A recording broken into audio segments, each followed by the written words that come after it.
ನಮಸ್ಕಾರ ಸ್ನೇಹಿತರೆ, welcome back to my YouTube channel. ಬನ್ನಿ ಇವತ್ತಿನ ನನ್ನ ಗೋಕುಲ ಸಂಚಿಕೆಯಲ್ಲಿ ಏನಾಗುತ್ತೆ ಅಂತ ನೋಡ್ಕೊಂಬರೋಣ. ಇಂದಿನ ಸಂಚಿಕೆಯಲ್ಲಿ ಪ್ರಿಯಾ ಮಾಧವ್ಗೆ ಕೇಳ್ತಿರ್ತಾಳೆ ಸಹಾಯ ಮಾಡೋಕ್ಕಾಗುತ್ತೆ ಅಂತ. ಅಷ್ಟು ದುಡ್ಡು ಆಗೋದಿಲ್ಲ ಪ್ರಿಯಾ, ನನಗೆ ಆಫೀಸಲ್ಲೂ ಕೇಳೋಕ್ಕಾಗೋದಿಲ್ಲ ಅಂತ. ಪ್ಲೀಸ್ ಕೇಳಿ ನೋಡಿ, ಇದೊಂದು ಸಹಾಯ ಮಾಡಿ, ನಾನು ನಿಮ್ಮನ್ನೇ ನಂಬ್ಕೊಂಡಿದ್ದೀನಿ, ಇದು ಬಿಟ್ಟು ನಾನು ಏನು ಕೇಳೋದಿಲ್ಲ, ನಾನು ನಿಮ್ಮನ್ನ ನಂಬ್ಕೊಂಡಿದ್ದೀನಿ, ಮನೆಯವರು ನನ್ನ ನಂಬ್ಕೊಂಡಿದ್ದಾರೆ ಅಂತ ಹೇಳ್ತಾಳೆ. ಅದಕ್ಕೆ ಸರಿ ಆಯಿತು, ವಿಚಾರ ಮಾಡ್ತೀನಿ ಅಂತ ಹೇಳ್ತಾನೆ. ಆದರೆ ಈ ವಿಷಯ ಮನೆಯವ್ರು ಹೇಳೋದು ಬೇಡ. ಅದು ಹೇಗಾಗುತ್ತೆ ಪ್ರಿಯಾ, ಅಪ್ಪಮ್ಮನ ಕೇಳಿದ್ರೆ ನಾನು ಏನು ಮಾಡಿಲ್ಲ, ಪ್ಲೀಸ್ ರೀ ಅಪ್ಪ, ನಮ್ಮ ಅಪ್ಪ ಅಮ್ಮನಿಗೂ ಬಂದರೆ ಎಲ್ಲ ಮುಜುಗರ ಆಗುತ್ತಲ್ವಾ, ಪ್ಲೀಸ್ ಅದಕ್ಕೆ ಅಂತ. ಸರಿ ಆಯಿತು ಅಂತ ಹೇಳ್ತಾನೆ.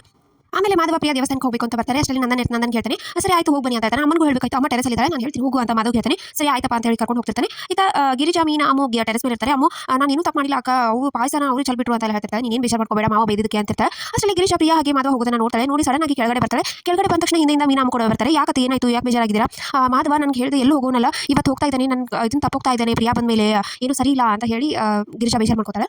ಇದು ಸೂರ್ಯಕಾಂತ್ ಮನೆಯಲ್ಲಿ ಎಲ್ಲರೂ ದೇವಸ್ಥಾನಕ್ಕೆ ಹೋಗುವಾಗ ಸೂರ್ಯಕಾಂತ್ ಕಲಾಗೆ ಒಡವೆ ಹಾಕೊಂಡಿದ್ದಕ್ಕೆ ಇವಳು ತಡ್ಪಡಿಸೋದಕ್ಕೆ ಇಂದ್ರ ಅಕ್ಕ ಲಾಕರಲ್ಲಿ ಒಡವೆನೇ ಇಲ್ವಾ ಅಂತ ಕೇಳ್ತಾನೆ. ಅದಕ್ಕೆ ಇಲ್ಲ ಅದು ಹಾಗೆ ಹೀಗೆ ಅನ್ನೋಷ್ಟರಲ್ಲಿ ಅಜ್ಜಿ ಹೇಳ್ತಾರೆ, ಒಂದೊಂದ್ಸರಿ ಹೆಣ್ಮಕ್ಳಿಗೆ ಒಡವೆ ಹಾಕೋದು ಇಂಟ್ರೆಸ್ಟ್ ಇರೋದಿಲ್ಲ, ಸರಿ ಇವಾಗ ಒಡವೆ ಬೇಕಲ್ವಾ ಅಂತ ತಂದ್ಕೊಳ್ಳಲಿರೋದೇ ಹಾಕಿ ಸರಿ ಬನ್ನಿ ದೇವಸ್ಥಾನಕ್ಕೆ ಹೋಗೋಣ ಅಂತ ಹೊರಡ್ತಾರೆ. ಇದು ನನ್ನ ಮನೆಯಲ್ಲಿ ಲೆಕ್ಕ ಮಾಡ್ತಿರ್ತಾರೆ. ಅವಾಗ ರಕ್ಷಾ ಬರ್ತಿರ್ತಾರೆ. ಅವಾಗ ಪ್ರಿಯಾ ನಾನು ಬರಿಲ್ಲ ಮಾವ ಅಂತ ಕೇಳ್ತಾರೆ. ಬೇಡ ಅದಕ್ಕೆ ನಾನು ಎಲ್ಲ ಬರಿತಾ ಇದ್ದೀನಿ ಅಂತ ರಕ್ಷಾ ಹೇಳ್ತಾರೆ. ಆಮೇಲೆ ಗಿರಿಜಾ ನಾನು ದೇವಸ್ಥಾನಕ್ಕೆ ಹೋಗಬೇಕು, ಹಾಗೆ ಕಟ್ಕೊಂಡಿದ್ದೀನಿ, ಮಾಧವನ ಮದುವೆ ಚೆನ್ನಾಗಾದ್ರೆ ಅಂತ. ಮತ್ತೆ ಯಾರ ಜೊತೆ ಹೋಗ್ತೀಯಾ, ಮೀನಾ ಜೊತೆ ಅಂತ ಹೇಳ್ತಾರೆ. ಮೀನಾ ಇಲ್ಲ ಮಾವ, ನಂದು ಬೆಂಗಳೂರಲ್ಲಿ ಟ್ರೈನಿಂಗ್ ಇದೆ, 2 ದಿನ ಹೋಗಬೇಕು ಮಾವ ಅಂತ ಹೇಳ್ತಾರೆ. ಅದಕ್ಕೆ ಪ್ರಿಯಾ ಬೆಂಗಳೂರಲ್ಲಿ ಯಾಕೆ ಇಲ್ಲೇ ಇಟ್ಕೋಬಹುದಲ್ಲ, ನೀವು ಆಲ್ರೆಡಿ ಜಾಬ್ ಮಾಡ್ತಾ ಇದ್ದಿಲ್ಲ ಅಂತ ಎಲ್ಲ ಪ್ರಶ್ನೆ ಕೇಳ್ತಾರೆ. ಅದಕ್ಕೆ ನಿಮ್ಮ ಫ್ರೆಂಡ್ ಗೌರ್ಮೆಂಟ್ ಜಾಬಲ್ಲಿ ಇರೋದಿಲ್ಲ, ನಿಮ್ಗೆ ಗೊತ್ತಿಲ್ವಾ, ಅದು ಹೆಚ್ಚಿನ ಪ್ರಮೋಷನ್ಗೆ ಆ ಥರ ಕಳಿಸ್ತಿರ್ತಾರೆ ಅಂತ ಹೇಳ್ತಾನೆ. ಸರಿ ಹೋಗ್ಬಾ ಅಂತ ನಂದನ್ ಹೇಳ್ತಾನೆ. ಸೊ ನಾನು ಅವಳ ಜೊತೆ ಹೋಗಬೇಕು ಅಂತ ಹೇಳೋ ಅಷ್ಟರಲ್ಲಿ ಬಲ್ಪ ಬಂದು ಅಪ್ಪ ಇದು ತಗೊಳ್ಳಿ, ತಿಂಗಳ ಇನ್ಮೇಲೆ 6,000 ಕೊಡ್ತಾ ಹೋಗ್ತೀನಿ, ನಂದು ನನ್ನ ಹೆಂಡತಿದು ಖರ್ಚು ಅಂತ. ಏನೋ ಖರ್ಚು ಕೊಡೋಷ್ಟು ದೊಡ್ಡವರಾಗ್ಬಿಟ್ಟಿದ್ಯಾ ನೀನು, ಏನು 6,000 ಕೊಟ್ಟರೆ ಆಯ್ತಾ, ತಿಂಗಳು ಊಟದ ಬಿಟ್ಟು ಎಷ್ಟು ಬರುತ್ತೆ ಪ್ರಿಯಾ ಲೆಕ್ಕ ಕೇಳ ಮಾತಾದ ತಕ್ಷಣ ಅವಳು ಲೆಕ್ಕ ಹೋಗ್ತಾಳೆ. ಮಾತ್ರ ಬೇಡ ಅಂತ ಹೇಳಿದ್ರು, ಇರಿ ಮಾವ ಕೇಳ್ತಾ ಇದ್ದಾರೆ ಹೇಳೋಣ ಅಂತ ಹೇಳಿ 8,000 ಆಗುತ್ತೆ ಅಂತ ಹೇಳ್ತಾರೆ. ನೋಡು ನೀನು ಕೊಟ್ಟಿರೋದು ಇಷ್ಟು 8,000 ಆಗುತ್ತೆ, ಕೊಡ್ತೀಯಾ ಆಗುತ್ತಾ ಅಂತ ಕೇಳ್ತಾನೆ. ಈ ತಿಂಗಳು ಇಟ್ಕೊಳ್ಳಿ, ಮುಂದಿನ ತಿಂಗಳಿಂದ ನಾನು ಕೊಡ್ತೀನಿ ಅಂತ. ಅಷ್ಟೊಂದು ಬೆಳೆದ್ಬಿಟ್ಟೆ ನೀನು ಅಂತ ನಂದನ್ ಬೈತಾನೆ. ಬೈದು ಅಲ್ಲಿಂದ ವಲ್ಲಭ ಕೂಡ ರಕ್ಷಾನ್ ಕಡೆ ಕೊಟ್ಟು ಹೊರಟೋಗ್ಬಿಡ್ತಾನೆ.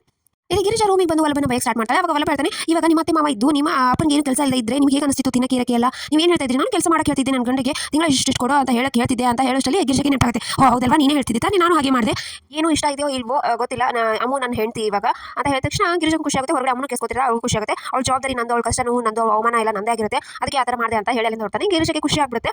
ಆಮೇಲೆ ನನ್ನ ಅಂಗಡಿಗೆ ಬಂದು ಬೈಕ್ ಸ್ಟಾರ್ಟ್ ಮಾಡ್ಬಿಡ್ತಾನೆ. ಅಲ್ಲಿ ಸುಂದರ ಕೇಶವ ಹಾಗೆ ರಮಣ ಇರ್ತಾರೆ. ಅದಕ್ಕೆ ಏನು ಇವ್ನು ಏನಂತ ತಿಳ್ಕೊಂಡ್ಬಿಡ್ತಾನೆ, ಏನು ದೊಡ್ಡ ಮನುಷ್ಯ ಆಗ್ಬಿಡ್ತಾನ, ಸೊಪ್ಪಂದಿದೆ ಇವನಿಗೆ ದುಡಿತಾ ಇದ್ದೀನಿ ಅನ್ನೋ ಇದನ್ನ ಲವ್ ಮಾಡಕ್ಕೆ ನಾನು ಹೇಳಿದ್ನ, ಲವ್ ಮಾಡ್ಕೊಂಡು ಬಂದು ತಾನು ಇದು ಮಾಡಿದಾನೆ, ನಾನು ಕೋಪ ಮಾಡ್ಕೋಬೇಕು ಅವ್ನ ಬಗ್ಗೆ ಅಂತ ಎಲ್ಲ ಬೈತಿರ್ತಾನೆ. ಅಷ್ಟರಲ್ಲಿ ಕೇಶವ ನನಗೂ ಬರವಾಗಿದೆ, ನಾನು ಹೋಗ್ತೀನಿ, ಇಲ್ಲಿ ಹೊರಟೋಗ್ತಾನೆ. ಆಮೇಲೆ ಸುಂದರ ಕೂಡ ಏನೋ ಹೇಳಿ ಹೊರಟೋಗ್ತಾನೆ. ಅವಾಗ ರಾಮನ ಹೇಳ್ತಾನೆ, ನೋಡು ನಂದ ನೀನು ಸ್ಟಾರ್ಟಿಂಗ್ ಬಂದಾಗ ನೆನಪಿಸ್ಕೋ, ಅಲ್ಲಿ ಒಂದು ಜಗದಲ್ಲಿ ನೀನು ಇದೆ ಅಂತ ಹೇಳಿ ನಾ ಇವ್ರ ಜಗದ ದುಡ್ಡು ಅಂತ ಹೇಳಿ ಅವ್ರಿಗೆ ಕೊಟ್ಟಿದ್ದೆ, ನಿಂದೇ ಇಷ್ಟು ಸ್ವಾಭಿಮಾನ ಇಂದ ಮೇಲೆ ಅವ್ನು ನಿನ್ನ ಮಗ, ಅವನಿಗೂ ಎಷ್ಟು ಸ್ವಾಭಿಮಾನ, ನಿನಗೆ ಇವಾಗಲೇ ಇಷ್ಟು ಸ್ವಾಭಿಮಾನ ಇದೆ, ಇಷ್ಟು ವಯಸ್ಸಾದ್ರೂ ಅವ್ನು ನಿನ್ನ ಮಗ ತಾನೇ ಅಂತ ಹೇಳ್ತಾನೆ. ಹೌದಲ್ವಾ, ಅವ್ನು ನನ್ನ ಮಗ, ನಂದೇ ಸ್ವಾಭಿಮಾನ ಅಂತ ನಂದನ್ ಹೆಮ್ಮೆ ಪಡ್ತಾ ಸ್ವಲ್ಪ ಖುಷಿ ಆಗ್ತಾನೆ. ಸೊ ಇಷ್ಟೇ ಇವತ್ತಿನ ಸಂಚಿಕೆ ವಿಡಿಯೋ ಇಷ್ಟ ಆಯ್ತು ಅಂದ್ರೆ ಸಬ್ಸ್ಕ್ರೈಬ್ ಮಾಡಿದ್ರೆ ಮರಿಬೇಡಿ. ನೆಕ್ಸ್ಟ್ ವ್ಲಾಗ್, ಬಾಯ್.